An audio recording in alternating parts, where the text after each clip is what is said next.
tá o áudio? Como é que tá o vídeo aí para vocês? Tudo certo, professor. Certo? Ok. Tudo certo por aqui. Beleza, gente. Então vamos lá. Deixa eu só liberar aqui o bloco. Eu vou compartilhar minha tela aqui com vocês. Só um minuto.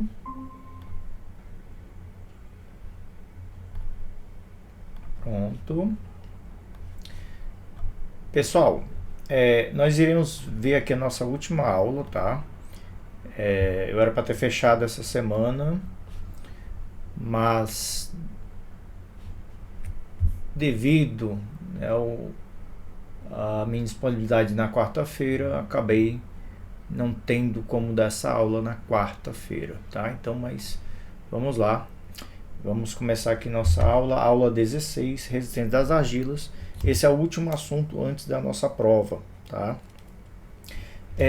Deixa eu ver só o que tem de conteúdo lá no Google Sala de Aula. Deixa eu ver aqui com vocês como é que está o nosso material. Eu disponibilizei, deixa eu ver aqui, lista de exercício, ver se está faltando alguma lista. Talvez tenha mais uma lista. Não, tá, acho que não, está completo aqui. Tem a resistência das argilas, tá, pessoal? São só apenas essas listas aí, acho que foram duas, né, que eu disponibilizei, ou três. Deixa eu ver aqui se essa aqui entra. Não, é somente a quinta e a sexta lista, certo? Como lista de exercícios. Provas antigas, tem aqui a segunda P.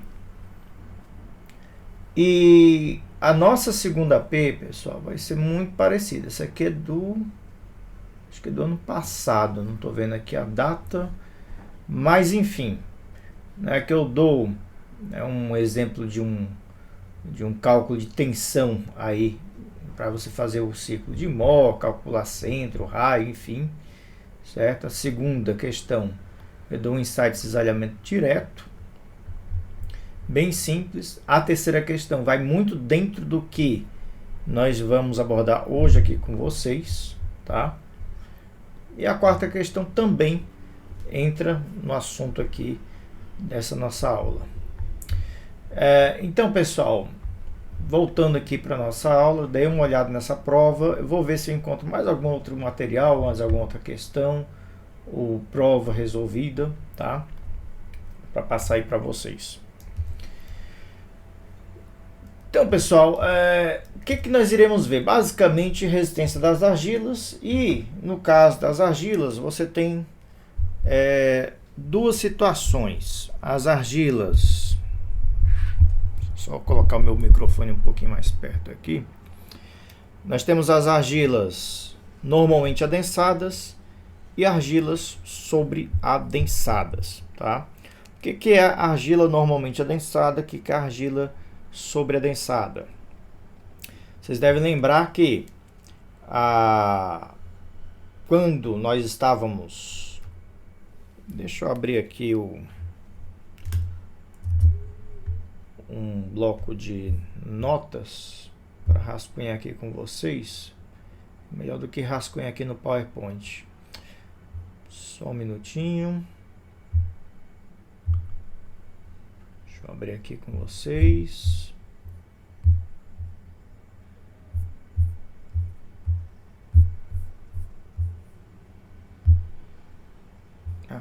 Que está aberto aqui embaixo. Pronto. Deixa eu clicar aqui, criar um caderno. Pronto. Então, pessoal, quando nós vimos a parte de adensamento do solo, nós vimos que quando analisávamos graficamente o comportamento de um solo, nós tínhamos a tensão de pré-adensamento, certo? E aí a tensão de pré-adensamento, ela te dava justamente um nível de tensão que o solo tinha sofrido, né? A estrutura daquele solo tinha sofrido em termos de tensões máximas. Então, você tinha aqui a recompressão e tinha a reta de pressão, tá? E aí, pessoal, o solo normalmente adensado é quando a tensão de pré-adensamento era igual, né, à tensão efetiva de campo, tá? Então, quando essa tensão de pré-adensamento era igual à tensão efetiva lá de campo. Isso é um solo normalmente adensado. O solo sobreadensado, quando a tensão que tu está analisando, ela é menor do que a tensão de pré-adensamento, tá? Eu falei até para vocês durante a nossa última aula que normalmente quando vamos fazer um ensaio de resistência do solo, nós avaliamos 3 níveis de tensões, por exemplo, 50, 100, 200, tá? Se vamos supor aqui que a tensão de pré-adensamento, sigma Vm, for 330 kPa, quer dizer que quando eu trabalhar com essas tensões aqui, gente, vou fazer o cisalhamento dessas tensões, está dizendo que eu estou trabalhando com solos sobreadensados.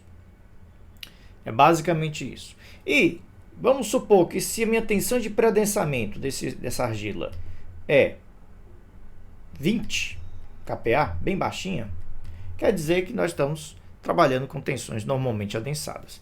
Então é basicamente isso, tá, pessoal? Então nós iremos ver a diferença da resistência numa argila normalmente adensada e sobreadensada.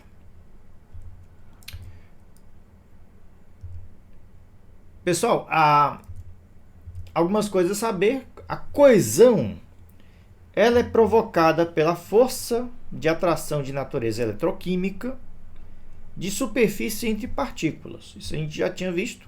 A interação, né, das argilas, né, você tem lá uma argila e uma outra aqui, em que elas podem estar carregadas negativamente e podem estar carregadas positivamente. Uma vai atrair a outra, né, devido à diferença de carga elétrica, tá?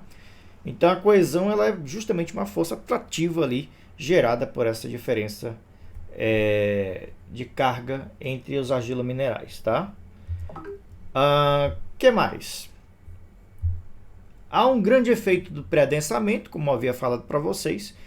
Como estamos falando de argila, a argila normalmente adensada e sobreadensada vai ter diferença de comportamento? Vai. Se nós vimos essa diferença na deformação do solo, com certeza a ruptura também vai acontecer diferenças semelhantes. Por quê? Porque a ruptura, pessoal, nada mais é que uma deformação excessiva do solo, tá? Então, se você tem uma diferença de tensão de pré-adensamento, né, se você tem aí um pré-adensamento do solo, ele vai influenciar tanto nos recalques quanto na resistência. Devido à baixa permeabilidade, as pressões neutras causadas pelo carregamento demoram a dissipar. De fato, nós estamos trabalhando com solos argilosos. E aí vocês têm que entender que, do mesmo jeito que no adensamento, que quando nós aplicávamos uma carga, o solo deformava a recalcar, né, a deformar, a mesma coisa que acontece com o solo em termos de resistência. Não que o solo vá demorar a romper, não estou dizendo isso, mas que o solo ele vai ter diferenças na sua questão de ruptura, quando levamos em consideração as tensões neutras. Já a gente fala sobre isso. Envoltória de resistência depende das condições de drenagem. Idem, certo, gente? Está um pouco ligado ao item anterior. Dependendo da condição de drenagem, isso influencia na resistência do solo. Normalmente a envoltória de resistência é determinada com o solo saturado. Essa é a condição mais desfavorável, mas obter a saturação é difícil. Nós vimos na aula passada uma questão, né, em relação ao ensaio triaxial, em que de fato, né, nós tínhamos essa diferença, né, de um solo arenoso para um solo argiloso. Os solos argilosos são muito mais difíceis de você ter uma saturação completa.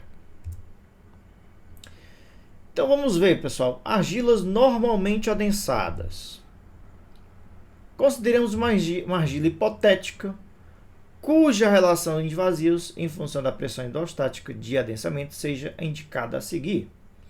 E aqui nós estamos vendo, pessoal, um gráfico de adensamento e tensões de 0,5, 2, 3, 4 e 8. Isso quer dizer o que, gente? Que essa argila foi adensada no passado, segundo a curva, até o nível de tensão 3. Então, como vocês estão vendo aqui, certo? Até esse nível aqui de tensão, essa argila foi adensada.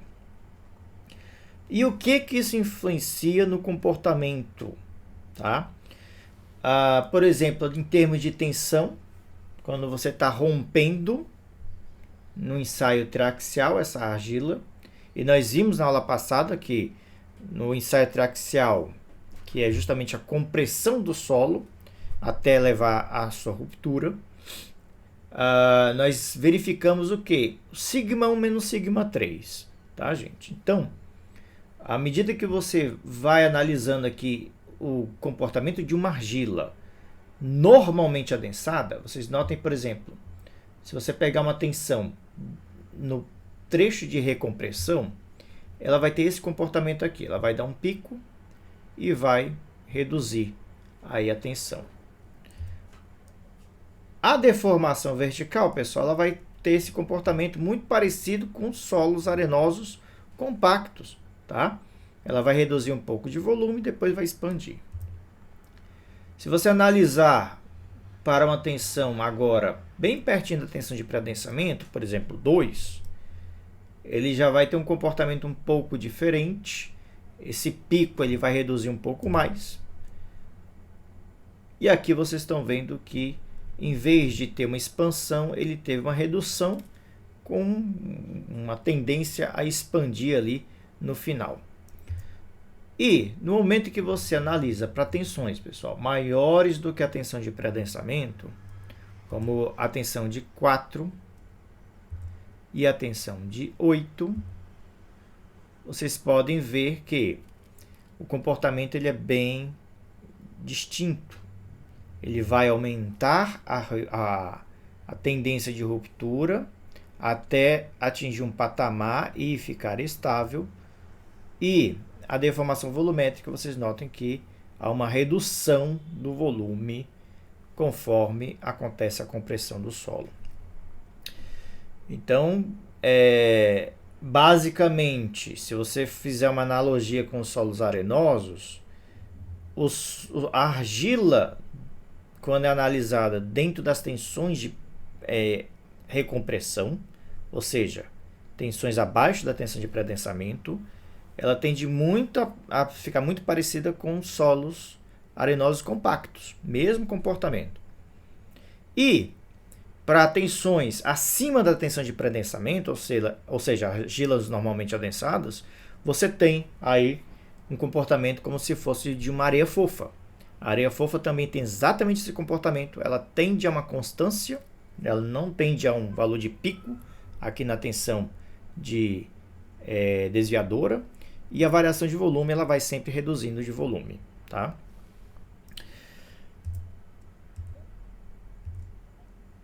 Nota-se que as tensões desviadoras, gente, são proporcionais às tensões confinantes. O que quer dizer isso? Por exemplo, essa aqui é a minha tensão sigma 3, essa aqui é a minha tensão sigma 2. Aliás, sigma 3 igual a 0,5, 2, 4 e 8. Vocês estão vendo aqui, pessoal, que eu estou pegando aqui as tensões originais, tá? E estou dividindo aqui para um valor de sigma 3. Deixa eu só tirar um print aqui. Só para riscar aqui. Ok. Então, pessoal, deixa eu passar aqui para baixo.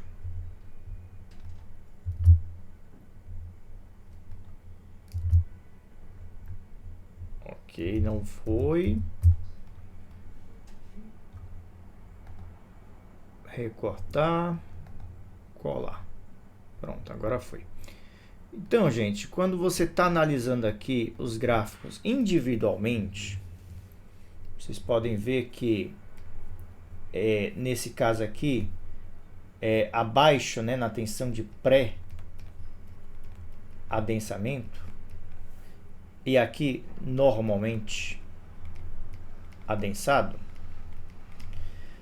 se você pegar esses mesmos resultados, sigma 1 menos sigma 3, ou seja, a nossa tensão desviadora, e dividir pela tensão sigma 3, como eu estou fazendo aqui, ó, nesse gráfico, aqui é só para vocês entenderem, o que acontece quando analisamos os gráficos normalmente adensados? Existe uma constância. Você pode fazer aqui para 4, 8, 16, 30, 1000, que não importa a tensão, pessoal, vai haver uma constância quando você pega os resultados de cada gráfico e divide pela tensão sigma 3. Então, eles vão se sobrepor, como vocês estão vendo aí graficamente. O que quer dizer isso? Simples, tá? Argilas normalmente adensadas vão ter este comportamento aqui da envoltória. Vocês estão vendo aqui que eu tenho minha tensão de pré-adensamento, tenho aqui sigma 3 igual a 3, sigma 3 igual a 4, sigma 3 igual a 8. Notem que todos os círculos de mol estão com tensões acima da tensão de pré-adensamento. E, como eu falei a vocês, né, como a gente acabou de ver, para materiais normalmente adensados, existe uma constância, né, nessa proporção da tensão desviadora, conforme você divide pela tensão sigma 3, tá? O que quer dizer isso, gente? Quer dizer que quando você traça aqui uma tangente entre o círculo de mol, ele vai ser uma reta partindo da origem.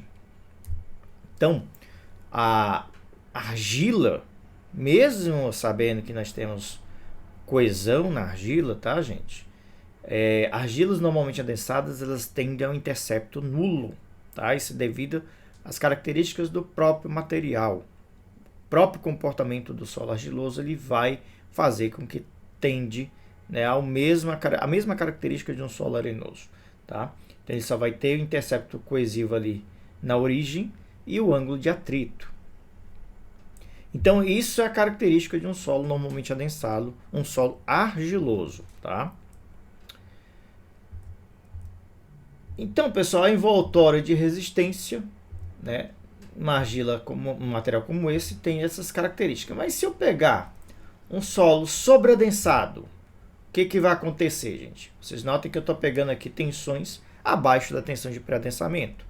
E aí vocês podem observar que, na verdade, a nossa envoltória, ela tende a uma curva até esse nível de tensão de pré-adensamento, como vocês estão vendo aqui, tendo intercepto coesivo, sendo bem variável aqui o ângulo de atrito, conforme vai aumentando as tensões, você vai tendo diferenças aí no ângulo de atrito. Porém, a partir dessa tensão de pré-adensamento, ele vai tender à origem. Então, o solo sobreadensado, dependendo aí dos níveis de tensões que você vai analisar, ele vai ter comportamentos bem mais complexos. Pessoal, perguntas até aqui? Dúvidas? Tá tranquilo aí para vocês? Tranquilo. Beleza. Questões importantes sobre as envoltórias. Argila normalmente adensado, pessoal. Ensaio triaxial CD. Está até desatualizado.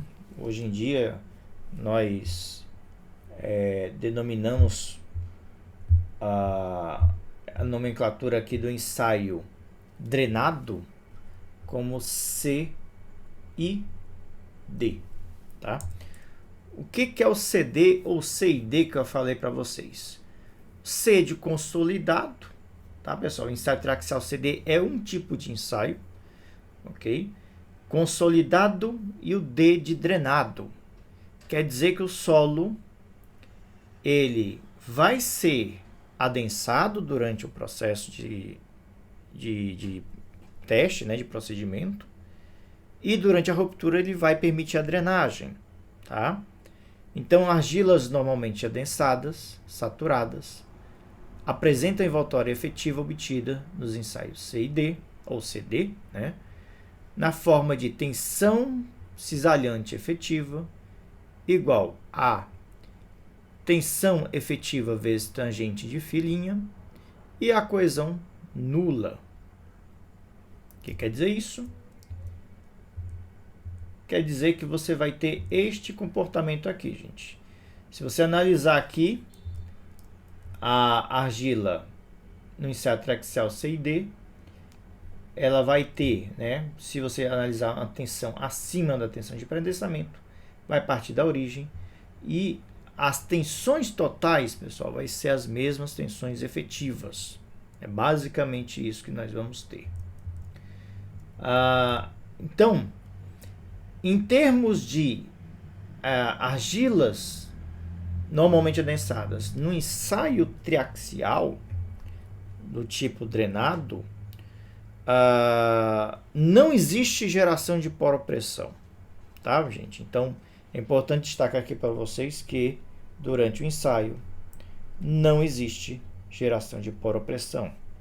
Poropressão é nula, tá? Deixa eu ver se eu tenho alguns resultados aqui. Aproveitar que eu estou aqui com o meu computador. Deixa eu ver se eu mostro aqui para vocês alguns ensaios de laboratório. Deixa eu ver aqui da amostra. Só um minutinho. Deixa eu ver se eu encontro aqui C e D. Só um minuto. Pronto. Esse aqui é o resultado. Eu estou abrindo aqui com vocês. Da ruptura de um solo, tá? Em que nós estamos mostrando aqui em termos de tensões efetivas. Por quê? Durante a ruptura, pessoal, aqui vocês estão vendo neste resultado, deixa eu dar um zoom aqui para vocês verem melhor. Aqui estamos fazendo um ensaio com 100 kPa de pressão. A deformação axial, ou seja, a compressão que o solo está tendo. E aqui você está tendo aumento de tensão desviadora. À medida que vai comprimindo o solo, a tensão desviadora vai aumentando, até que chega um momento que ela não vai suportar e ela rompe, tá, pessoal? Ok. E aqui, durante o processo, é monitorado a variação de poropressão, pessoal. Vocês estão vendo aqui que está dando até alguns valores negativos, tá? Ou seja, não está tendo geração de poropressão. A poropressão aqui ela está muito pequena, tá? Então, se vocês forem ver aqui no resumo dos resultados, as gerações de poropressão para cada um dos testes que nós fizemos para 100, 200, 400, 600 kPa neste teste, nós tivemos gerações de poropressões quase insignificantes. Só esse aqui ficou um pouco negativo, mas os demais foram bem próximos de zero. Quer dizer o que, gente? Quer dizer que quando você está fazendo um ensaio, nós temos que tensão efetiva é tensão total menos a poropressão. E no ensaio C e D, isso aqui vai para zero, tá, gente? Ali deu uns valores quebrados pela própria precisão do equipamento, devido à própria compressão, às vezes gera uma micro acréscimo de pressão ali, mas é praticamente desprezível, tá? Então essa poropressão ela é gerada, ela é desprezada. Então aqui é só para vocês entenderem o conceito do ensaio drenado. Nós permitimos a drenagem. Como você permite a drenagem, o solo ele dissipa completamente durante o procedimento de ruptura. Ensaios do tipo CU ou CIU, tá, gente? Hoje em dia se usa muito essa nomenclatura CIU. O que é o CIU? O C é de consolidado, o I é de isotrópico e o U é de não drenado em inglês, tá, pessoal? Então, o ensaio CU ou CIU são ensaios de amostras, são drenadas, são adensadas, mas não são drenadas, tá? Então, neste caso aí, nos ensaios CU, você vai ter aqui a envoltória em termos de tensões totais, certo? Porém, como é gerado poropressão, por quê? O que acontece, gente? Você vai estar fazendo um ensaio, não permite a drenagem, a água fica inteiramente lá dentro, confinada no solo, e você começa a comprimir esse solo com essa água lá dentro. No momento que você começa a comprimir, o solo vai começar a gerar poropressão. Se ele começa a gerar poropressão, a tensão efetiva cai. Então, em termos de tensões, você analisa um ensaio adensado e não drenado em termos de tensões totais. E o que for gerado de poropressão, você determina também o círculo de Moll para tensões efetivas. Ou seja, você vai ter dois resultados aí apresentados para representar aí as tensões cisalhantes, tá? Então, nos ensaios CU, a envoltória é obtida em termos de tensões totais e em termos de tensões efetivas, tá? Deixa eu ver se eu tenho algum... Não, é só uma explicação geral. Aqui do ensaio CU, deixa eu encontrar aqui um que eu fiz hoje de manhã, aqui com o laboratório. Deixa eu só procurar aqui o último arquivo que eu estava trabalhando. Recentes. Triaxial Riacho da Serra, gente, ó. Vou abrir aqui o P5. Aqui, gente, ó, vocês podem ver o seguinte, que durante a ruptura, deixa eu pegar aqui, resumo total, pegar aqui para tensão de 50 kPa que nós fizemos para esse ensaio. À medida que nós íamos comprimindo o corpo de prova, a tensão desviadora ia aumentando. E, como o ensaio é não drenado, ia se gerando poropressão, tá, gente? Então, nós íamos gerando aí os valores de poropressão. Tanto é que aqui nos resultados gráficos, vocês podem ver que aqui nós temos as tensões desviadoras, ó, tensão desviadora versus a compressão que nós vamos impondo aí ao corpo de prova. À medida que vai comprimindo, a tensão desviadora vai aumentando, até que tende a um certo valor de constância, tá? E à medida que você vai comprimindo o solo e vai rompendo, vai sendo gerado poropressão também, tá? O que nós fazemos? Nós descontamos esse valor de poropressão e é por isso que nós representamos aqui os resultados em termos de tensões totais. Vocês podem ver aqui que está dando um ângulo de atrito de 24 graus. E em termos de tensões efetivas, como você desconta essa poropressão, pessoal, os círculos de Moll basicamente deslocam para a esquerda. É por isso que aqui o ângulo de atrito está um pouco maior, 33,8 graus. Tá? Então aqui nós estamos verificando um resultado de um ensaio não drenado. Então, um ensaio não drenado, tanto você vai representar em termos de tensões totais, como em termos de tensões efetivas. E o ensaio UU, gente, ele é um ensaio que não é adensado e não é drenado, tá? E aí o ensaio UU, ele tem uma particularidade. Por mais que você faça a execução do ensaio para diferentes níveis de tensões, você sempre vai ter uma envoltória horizontal. Então, não importa qual tensão você vai trabalhar, sempre a tua envoltória vai tender a uma reta horizontal, tá? Então, um aumento aí de tensões, o delta sigma, no caso aqui, ele vai ser igual ao delta U, que é gerado durante o ensaio, tá? Então, no caso de um ensaio do tipo não adensado e não drenado, você tem essa particularidade, não tem geração de ângulo de atrito. Você tem apenas o resultado em termos de resistência coesiva, tá? Então, ensaio U, a envoltória de resistência não drenada tem a forma de tensão cisalente igual a coesão, e o nosso ângulo de atrito vai ser nulo. Ok, pessoal, então aqui são algumas características de alguns dos principais tipos de ensaios triaxiais. Vocês viram que você pode ter uma condição adensada, drenada, adensada, não drenada, não adensada e não drenada.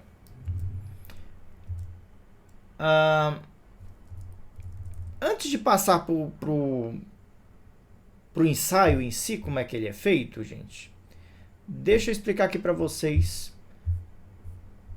que condições são essas. Por exemplo, vamos supor que eu esteja analisando, deixa eu pegar aqui uma caneta preta, eu esteja analisando a ruptura de uma barragem. A barragem de terra, gente, de solo, tá? Ela é uma obra que, se, por exemplo, eu for lá e retirar uma amostra desse solo e for fazer um ensaio, o que acontece? Se for um solo muito arenoso, areia siltosa, é um material muito permeável, o que eu escolho como ensaio para realizar, gente? Eu escolho um ensaio do tipo CD, um ensaio adensado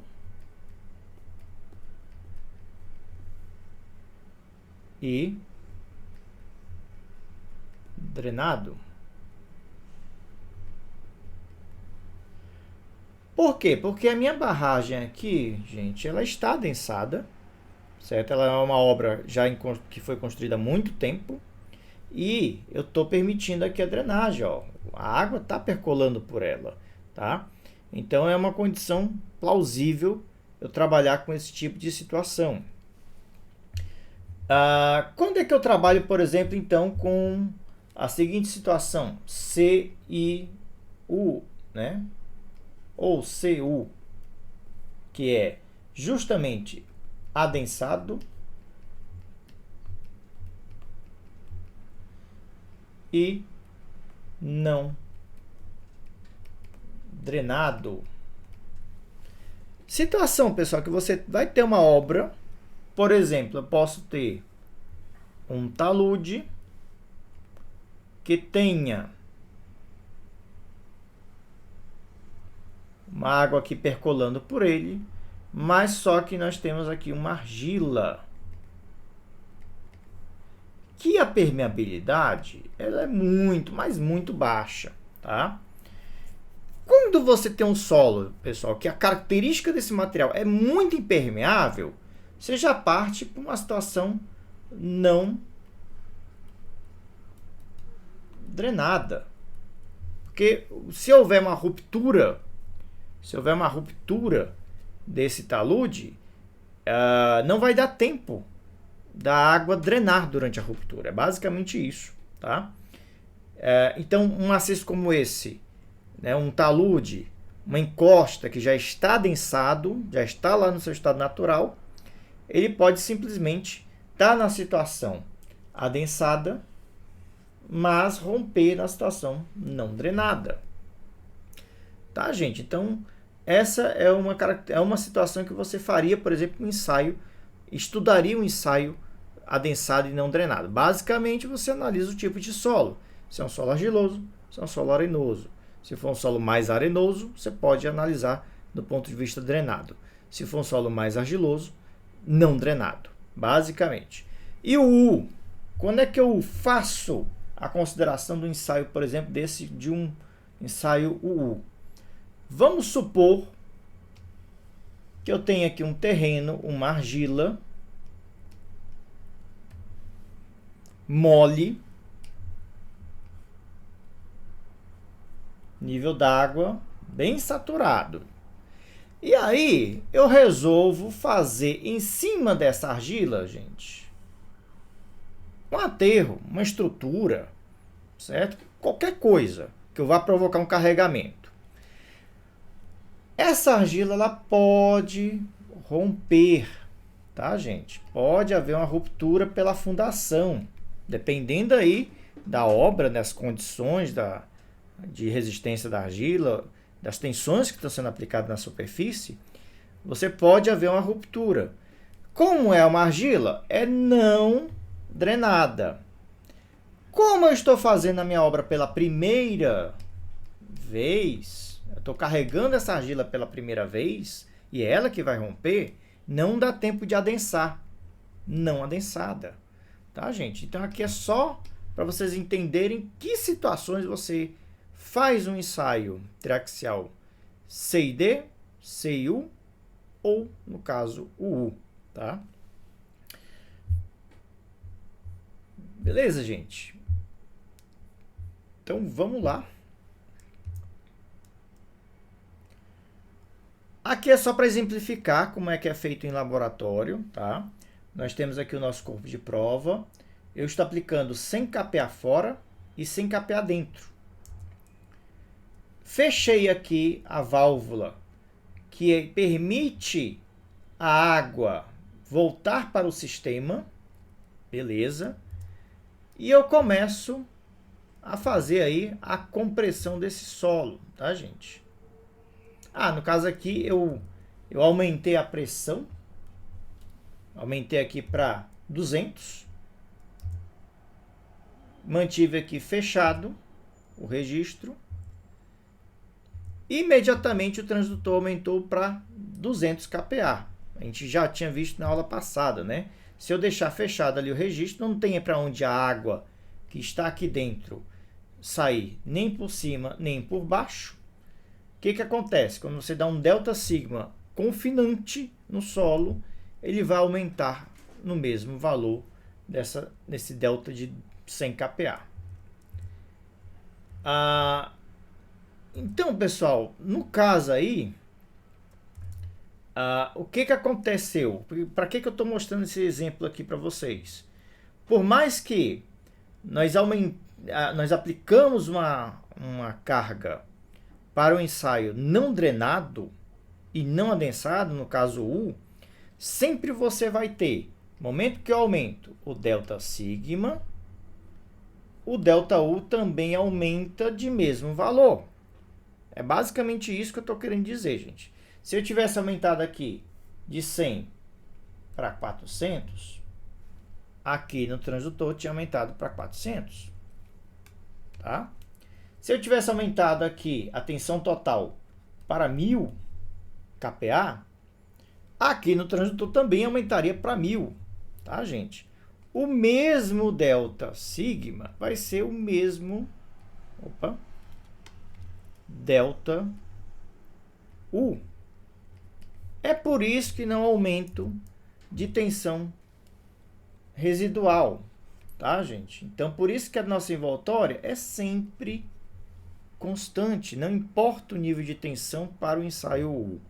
Sempre vai ter, né, no momento que você aplica um delta sigma, vai ser dado um delta U de mesmo valor e, consequentemente, a tua envoltória apenas vai estar deslocando aqui, certo? Aumentando em termos de tensões totais. Aqui é só para a gente ter uma noção de por que o nosso ensaio U ele é uma horizontal, tá? Vamos ver aqui um exercício 1. E, gente, muito cuidado, tá? Na prova eu vou colocar esse tipo de situação com vocês, tá? Um triaxial adensado e drenado quer dizer que é um ensaio CID. Foi realizado em uma argila normalmente adensada. Se é uma argila normalmente adensada, gente, eu já sei que coesão é 0. Se eu sei que é um ensaio C e D, eu sei que não tem geração de poropressão. Então, ó, só pela primeira frase do enunciado da questão 1, eu já tirei várias conclusões.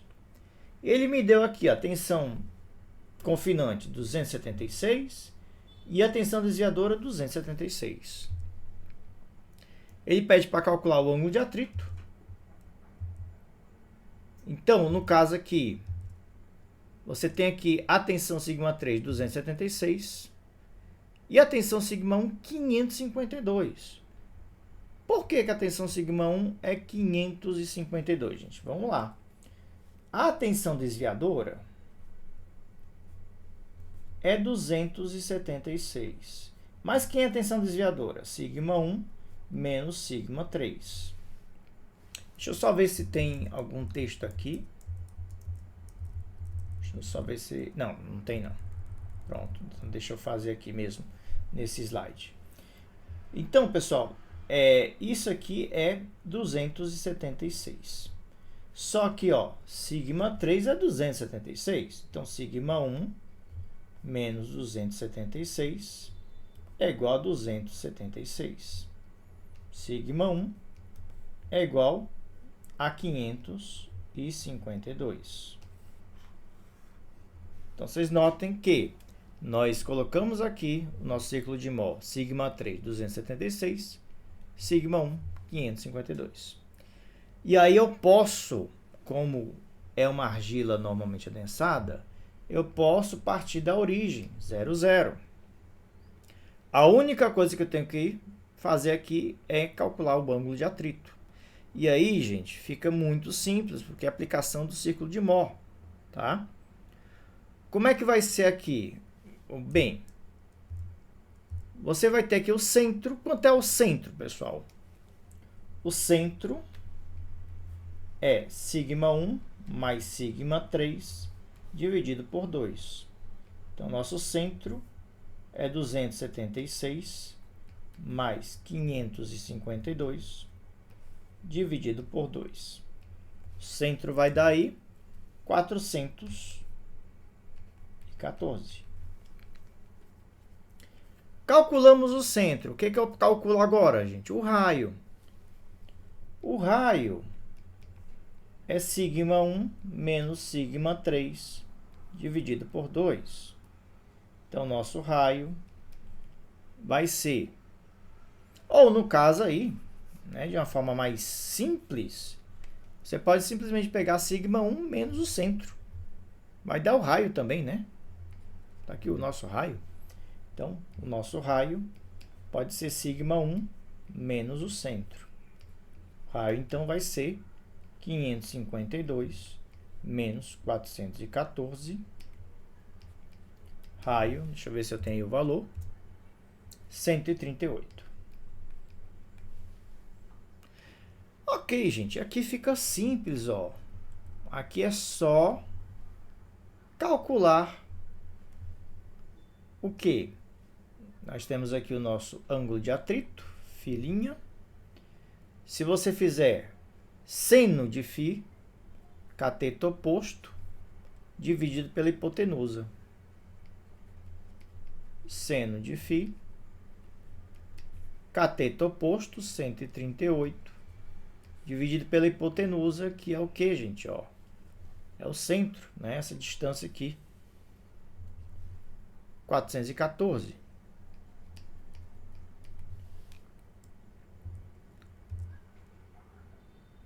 Ok. Então, nosso ângulo φ aí,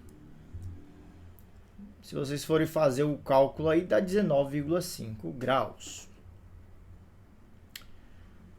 Então, o arco seno, né?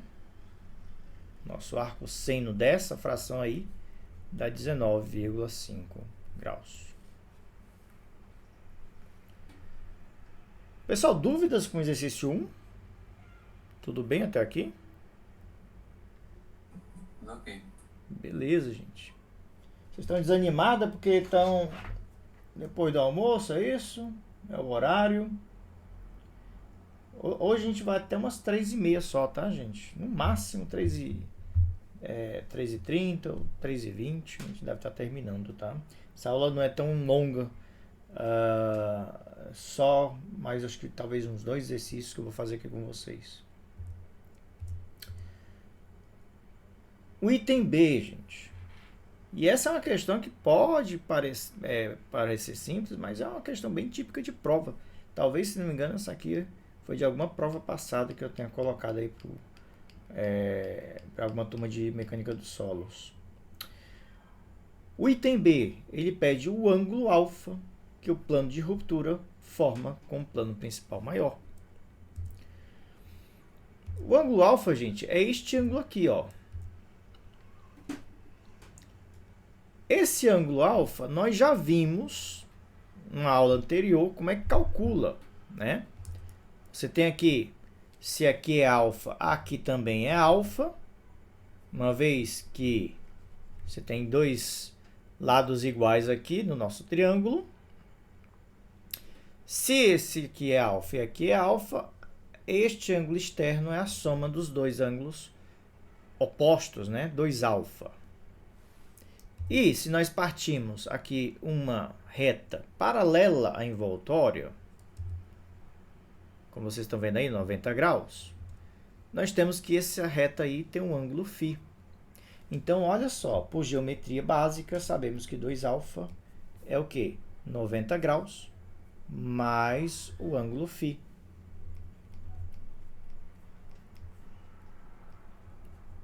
Que nós acabamos de calcular, que é 19,5 graus.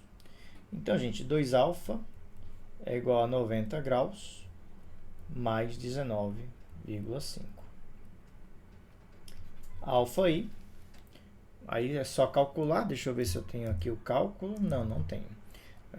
Deixa eu abrir aqui a calculadora. Ok. Aqui 90 mais 19,5 dividido por 2. 54,7, 54,8, tá, gente? Então, esse é o ângulo de ruptura, do plano de ruptura, que faz aí com a horizontal, tá? Se você tivesse um corpo de prova com essas características, com este ângulo aí, de 19,5 graus como parâmetro de resistência e coesão igual a 0. Então, se tivéssemos um solo como esse, o que ia acontecer, gente? Ele ia romper aqui esse corpo de prova, formando um ângulo de 54,8 graus. Basicamente é isso que iria acontecer.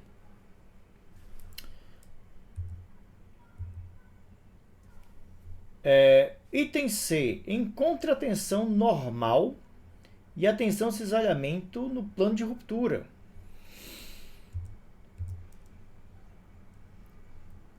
Bem, aqui graficamente eu estou encontrando, ó, tá dando 368,2 e 130,2. Mas como é que eu faço isso? Pelas teorias do ciclo de Mó, eu só preciso saber deste ângulo aqui, alfa, 54,8, tá? Então, se eu sei que alfa é 54,8 graus, e eu tenho sigma 3 e eu tenho sigma 1, eu consigo calcular, certo? A tensão normal neste plano igual ao centro mais o raio vezes cosseno de 2 alfa. Então, nossa tensão normal vai ser o centro, 414, mais o raio. O raio foi quanto que a gente encontrou? 138. 138, né? 138 vezes cosseno de 2 vezes 54,8 graus. Alguém calcula aí pra gente? Quanto é que dá esse valor?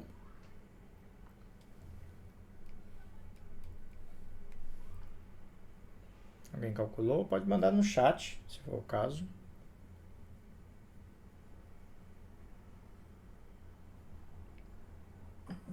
Deu 367,70. 367,7, né? KPA.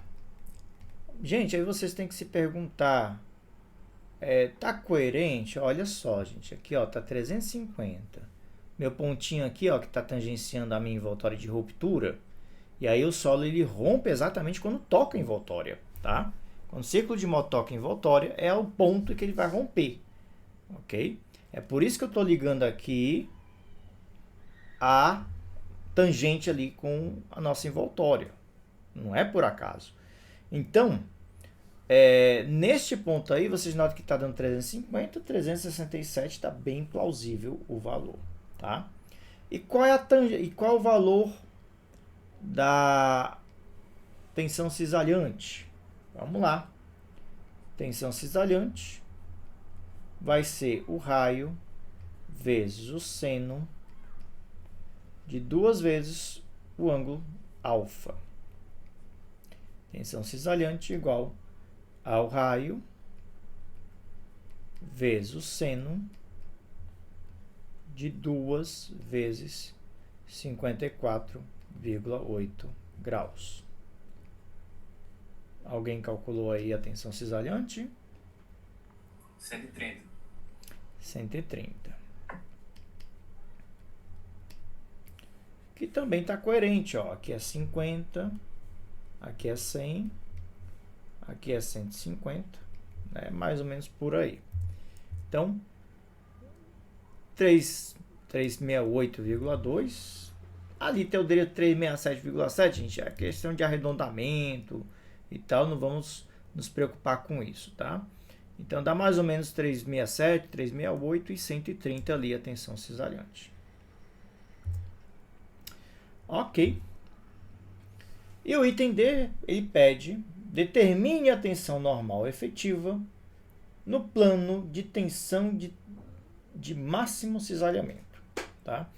Pessoal, esses rascunhos que eu estou fazendo aqui, depois eu vou transformar em PDF e disponibilizar para vocês, tá? Não se preocupem não. Se quiserem só acompanhar, assistir, não precisa ficarem preocupados em estar anotando aqui a aula, tá? Mas enfim. Deixa eu ver o que está pedindo o item D. A tensão normal no plano de tensão cisalhamento máximo.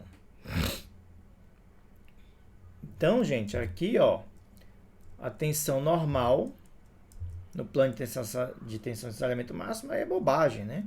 É o próprio centro, tá? Tensão cisalhamento máximo é 138.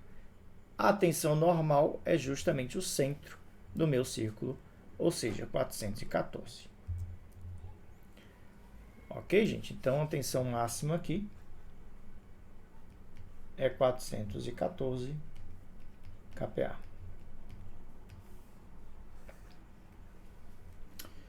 Pessoal, em relação a esse exercício 1, alguma dúvida? Tudo tranquilo até aqui? Tranquilo. Beleza. Vamos ver aqui o exercício 2. Gente, ó. Mais uma vez, as questões de prova, isso aqui também foi uma questão de prova, tá? Elas vão ter alguns enunciados que vocês precisam interpretar com base no que acabamos de ver em resistência das argilas. Ele fala o seguinte, ó.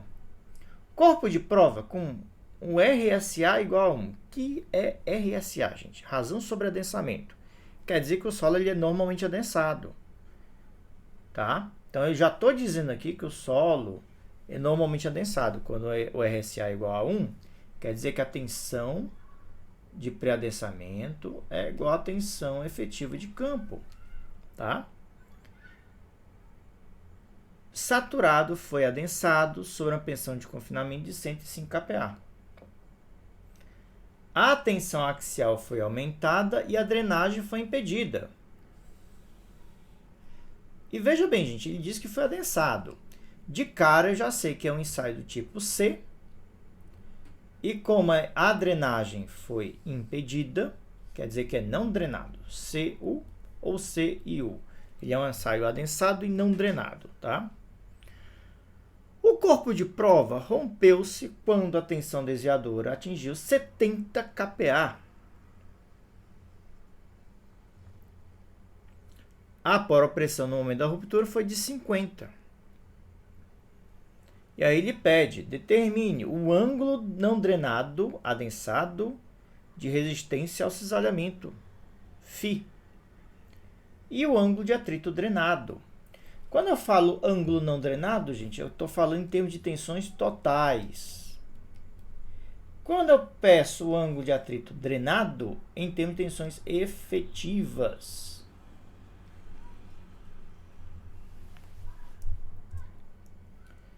Vamos para o item A. O item A, gente, é bem simples. A pressão de confinamento é 105. E a tensão desviadora aumentou 70. Então, tensão desviadora é 70. Mas que é a tensão desviadora? Sigma 1 menos sigma 3. Mas quem é sigma 3? 105. Então, sigma 1 é igual a 70 mais 105. Então, nosso sigma 1 vai ser 175. Tensão desviadora, gente, ele é igual ao diâmetro do círculo de mol, tá? Então, a tensão sigma 1, 175, tá aí o nosso círculo de mol. O centro, 140. Como é que eu chego nesse valor de 140? Sigma 1 mais sigma 3 dividido por 2. Se você pegar aí 175 mais 105, isso dá 280, dividido por 2, dá 140.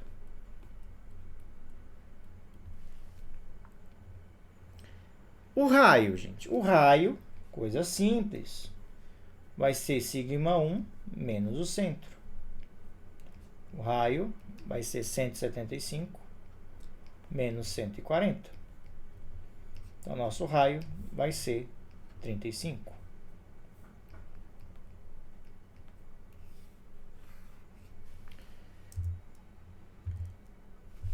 Então, ele vai partir da origem, pessoal? Vai.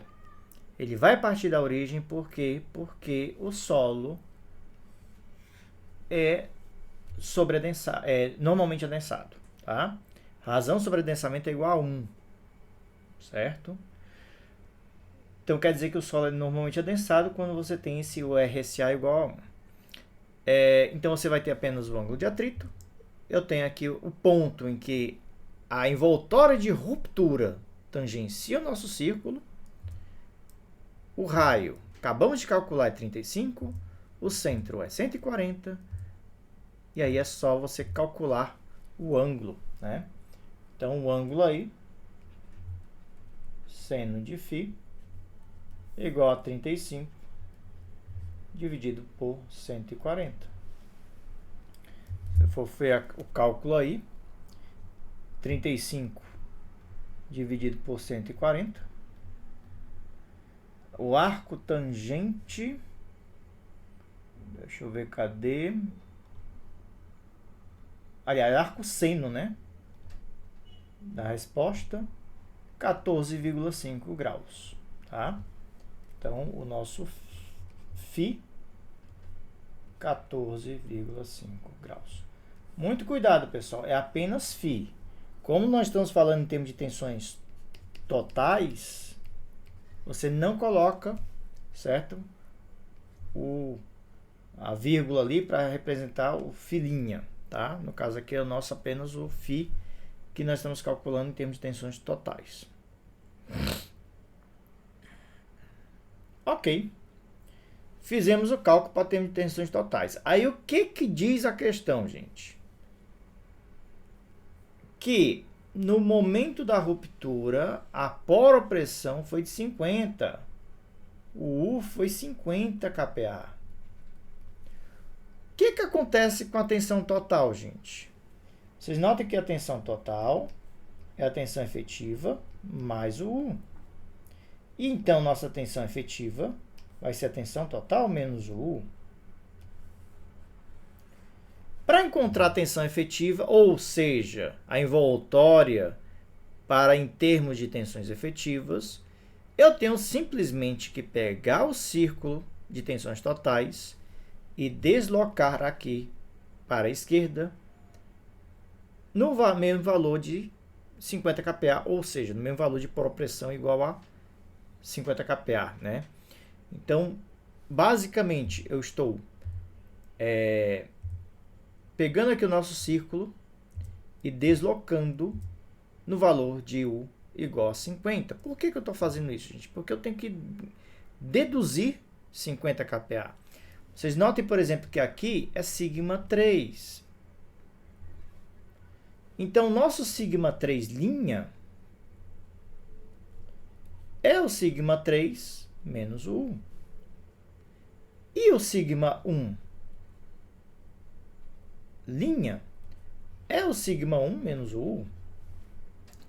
Então, se o nosso sigma 3 ele é 105, ele vai valer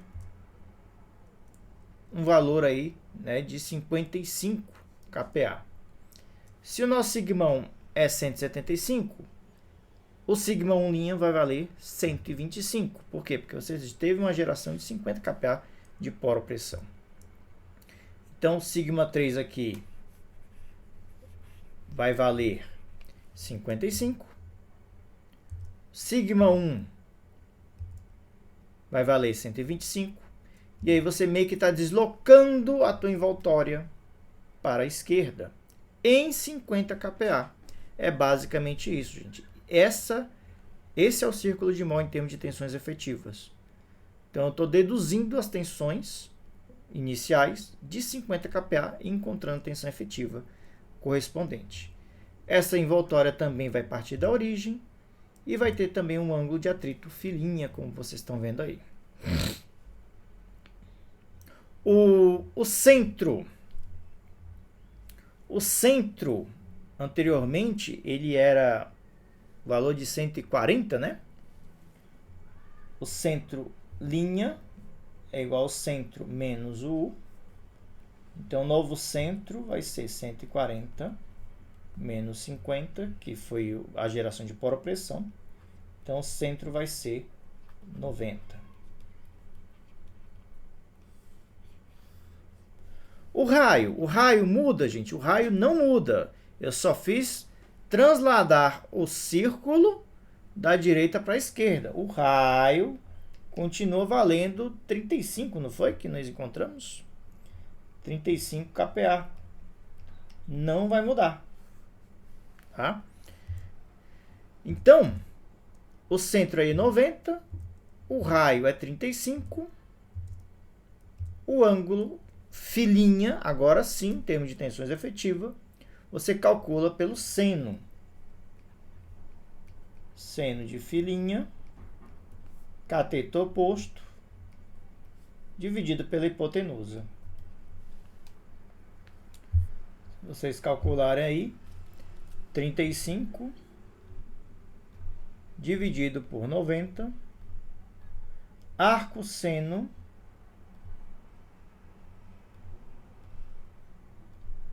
22,9 graus. 22,9 graus.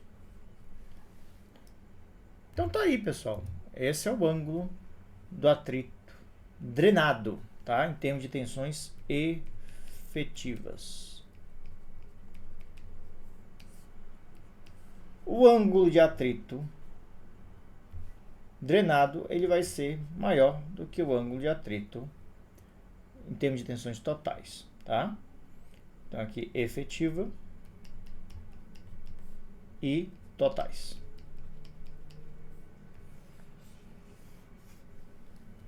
Isso para poropressões positivas, né? Maior do que zero, né? Beleza, gente? Então essa foi uma questão bem típica de prova, tá? Em que você tinha que saber alguns conceitos básicos. Nós estamos aplicando basicamente aqui o princípio de círculo de Mohr, mas para você sair e resolver o problema, você tinha que entender essa questão aqui de poropressão, saber que ele é um ensaio do tipo CU, adensado e não drenado, e como um ensaio deste aí, você precisa trabalhar com duas envoltórias, a envoltória de termos de tensões efetivas e em termos de tensões totais.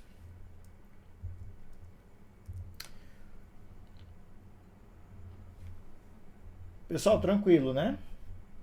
Dúvidas até aqui? Não. Beleza. Por fim, a argila sobreadensada, gente. A argila sobreadensada, vocês viram que ela vai ter um intercepto coesivo, tá? E esse intercepto coesivo ele é calculado por essa expressão matemática aqui, tá? Ó, você vai ter que isso aqui é uma expressão geral para em termos de tensões, tá? Envolvendo aí os parâmetros de resistência. Sigma 1 ele vai ser sigma 3 vezes tangente ao quadrado de 45 mais φ sobre 2, mais 2 vezes a coesão, vezes tangente de 45 graus mais φ sobre 2. Então, o que eu faço? A partir dessas duas expressões, eu consigo calcular o φ e a coesão. É basicamente aplicação de fórmula, tá, gente? Você só precisa entender como você vai fazer. Por exemplo, o φ. Vocês notam que eu tenho aqui sigma 1, 1. O que quer dizer esse 1, pessoal? Quer dizer o primeiro círculo de Mohr. Eu vou estar pegando aqui este sigma 1 do círculo 1 menos o sigma 1 do círculo 2, ó. Menos o sigma 1 desse segundo círculo. Dividido pelo sigma 3 do primeiro círculo, menos sigma 3 do segundo círculo. Tudo isso elevado a meio. Tangente aqui é menos 1, menos 45 graus, certo? Vezes 2. E aí você tem um cálculo, né, do ângulo de atrito, tá? Mesma coisa a coesão. Sigma 1 do primeiro ensaio menos sigma 3 do primeiro ensaio vezes a tangente ao quadrado de 45 mais φ sobre 2, dividido por 2 vezes tangente de 45 mais φ sobre 2. Então, para determinar a coesão, você tem que já ter calculado o φ. E basta você saber aqui as tensões sigma 1 e sigma 3 do primeiro ensaio em análise, tá? E aí você consegue calcular a coesão para esse solo.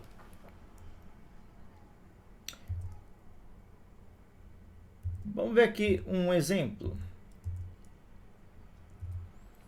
Nós temos aqui o resultado de dois ensaios traxiais adensados e drenados.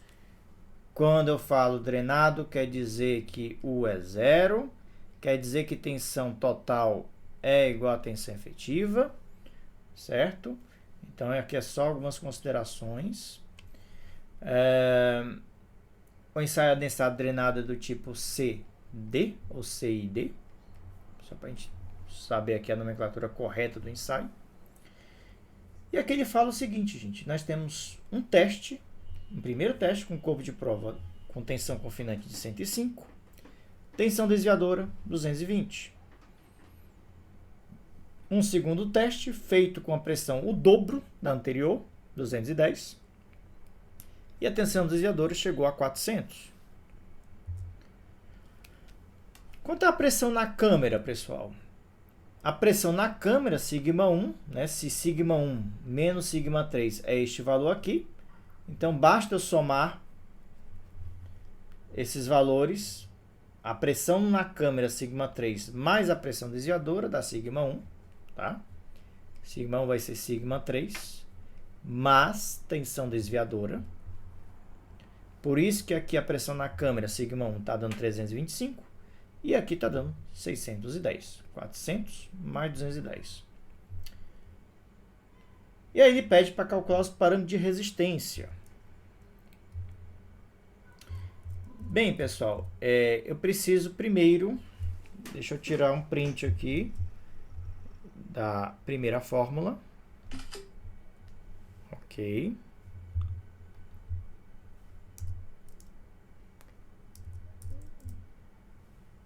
Deixa eu pegar aqui a captura dela.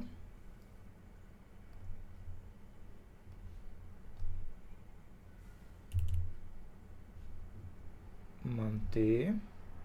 Acabei saindo aqui.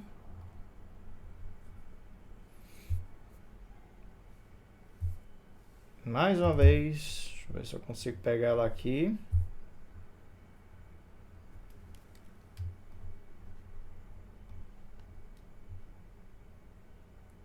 Cadê a apresentação? Eu vou copiar, gente. Acho que fica melhor. Deixa eu abrir ela aqui. Copiar, que é... senão ele não vai permitir. Copiar a imagem. Pronto. Ok. Então, voltando aqui para nossa aula. Ele não está permitindo colar, mas tudo bem. Não tem problema não, tá, gente? Então, o que eu vou fazer aqui? Então, deixa eu fazer o seguinte. Deixa eu copiar e resolver aqui mesmo no bloco de notas. Tá aqui a minha equação, tá? O que eu preciso, gente? Eu preciso apenas desses valores aqui. Pronto. Joguei aqui. Agora ficou melhor. Então, apenas eu preciso fazer a aplicação de forma, tá? Deixa eu só reduzir aqui um pouco o tamanho. Ok. Como é que eu faço, gente? Então, o nosso φ,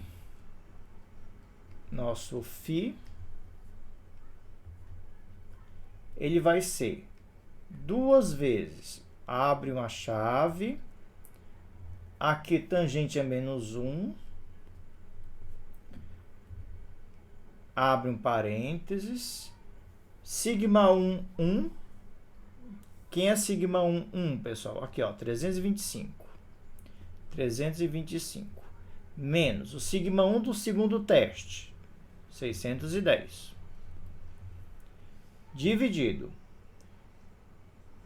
por sigma 3, 1. Quem é sigma 3 do primeiro teste? 105.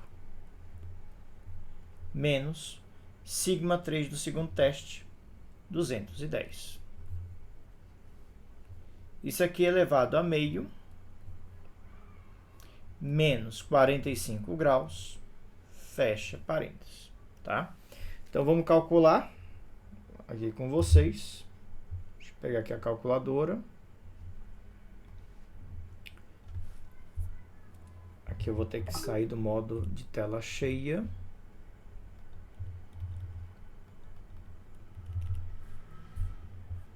Ok.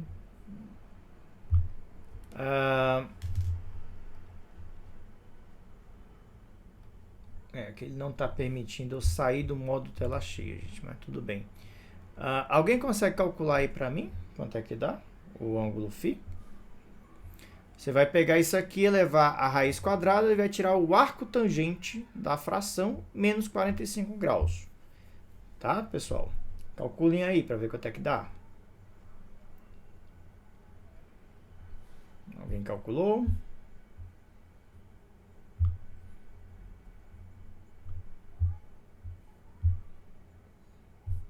Deixa eu sair do modo apresentação, talvez eu consiga passar para o outro lado.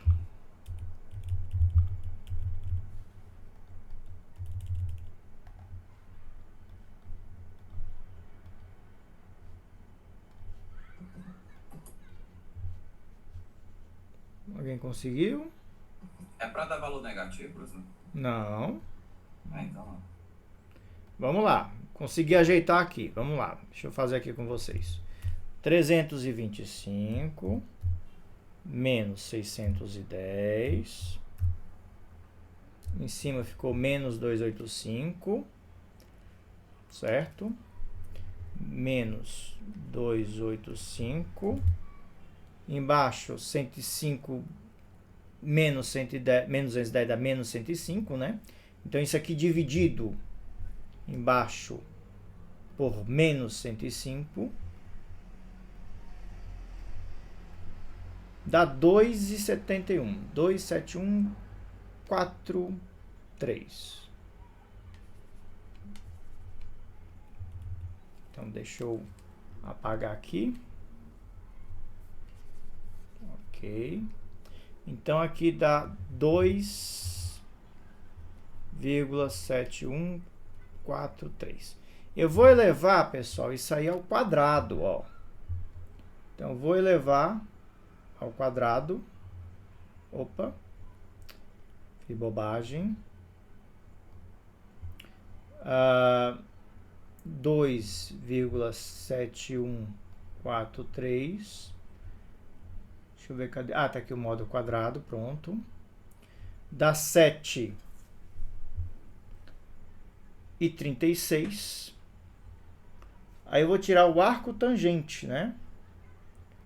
O arco tangente desse valor dá 82,27. Menos 45. 37,27 vezes 2.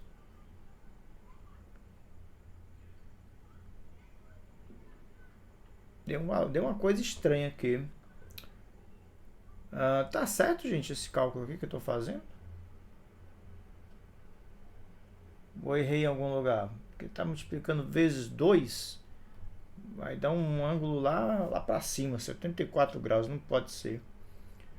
Alguém calculou e deu diferente? Deu a mesma coisa, eu lembro de 74, fazendo do seu jeito aí. 74? Rapaz, deixa eu ver aqui quanto é que tá dando. Ó, aqui é uma planilha que eu faço esse cálculo. Deixa eu ver se não tem algum erro nos cálculos. Deixa eu ver aqui como é que eu faço aqui o ângulo de atrito.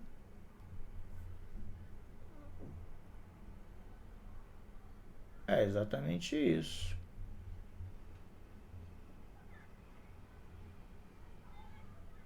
Elevado ao... elevado... peraí, gente, eu fiz bobagem. Elevado a meio. Eu tirei foi ao quadrado do negócio aqui. Por isso que deu errado, tá? Vamos lá, ó.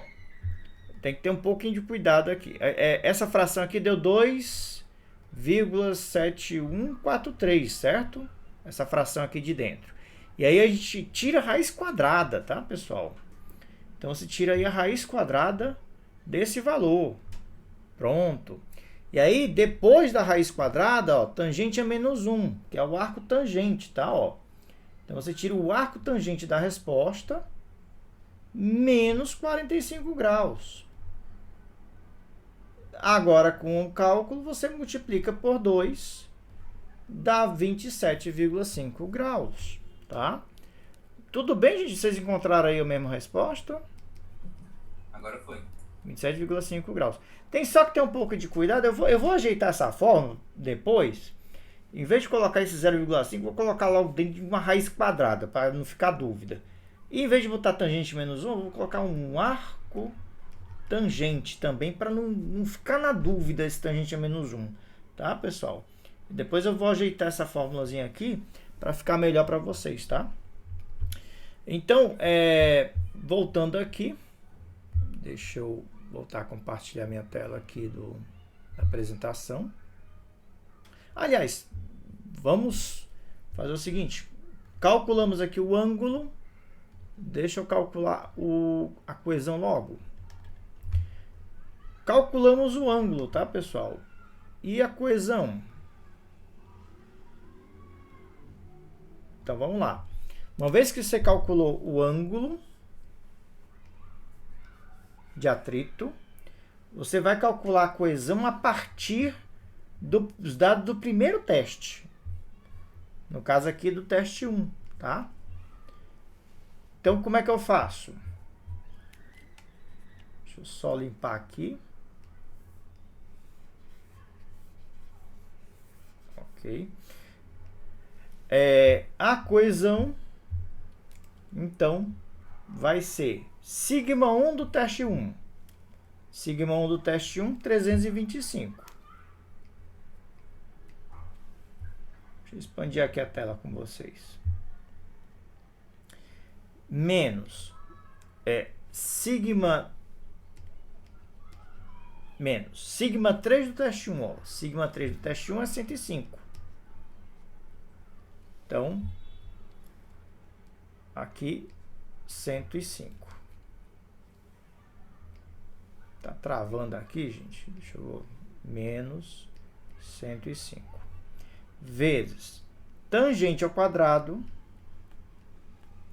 de 45 graus mais 27,5 graus dividido por 2. Aí tem que calcular o ângulo de atrito, tá, gente? Para conseguir calcular a coesão. Isso dividido por 2 vezes a tangente de 45 graus mais 27,5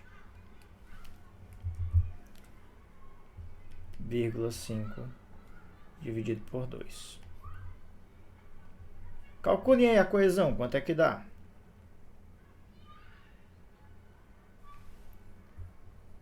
Alguém calculou? É 12,09? Isso, 12,1, né? Então deu 12,1 kPa. Então, gente, só deu esse valor, tá? Por quê? Porque o nosso solo ele é sobreadensado, tá? Se ele fosse uma argila normalmente adensada, a coesão seria nula. Então, voltando aqui, deixa eu passar aqui adiante. Nós tínhamos aqui o nosso primeiro círculo, o segundo círculo. Está aqui a nossa envoltória, 27,5 graus. E o intercepto, 12,1 kPa. Ok, pessoal. Gente, manda a presença de vocês aí. Quem está presente aí, escreve aí no chat rapidinho, presença, tá? Só para marcar aí a presença de vocês. Beleza? Ok. O Lucas dizendo que tinha encontrado, né, Lucas? 27,49. Beleza. Pessoal, mandem aí a presença de vocês pelo chat. Escreve aí no chat presente, só para registrar aqui quem está presente aqui na nossa aula. Gente, eu queria agradecer vocês, tá? Menos da metade da turma apareceu. Eu já imaginava isso. Mas tudo bem, eu queria agradecer aí a presença de todos, o esforço aí de vocês em recuperarmos essa nossa aula. Não queria estar perdendo mais aulas, a gente já perdeu muito aí.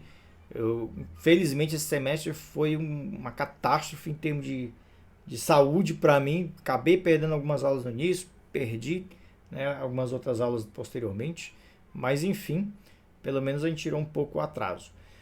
Pessoal, então ficamos por aqui. Espero que vocês tenham entendido aí. Se tiverem alguma dúvida, pode mandar alguma mensagem para mim que eu anoto aqui com vocês, tá? E dou um feedback lá no Google Sala de Aula.